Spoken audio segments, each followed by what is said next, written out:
Hi, in this video I'm gonna show you how to make the lock screen clock bigger on your iPhone iOS 26.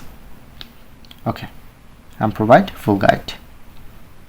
Simply open your settings, scroll down, press on General, open your software update. Make sure to update your iOS 26. I'm already updated my iOS 26. And lock.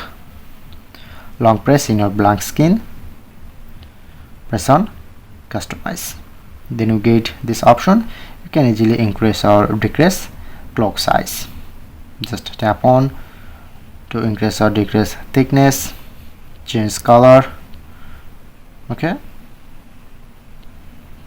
change font,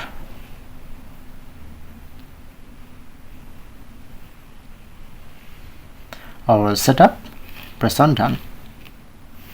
That's it.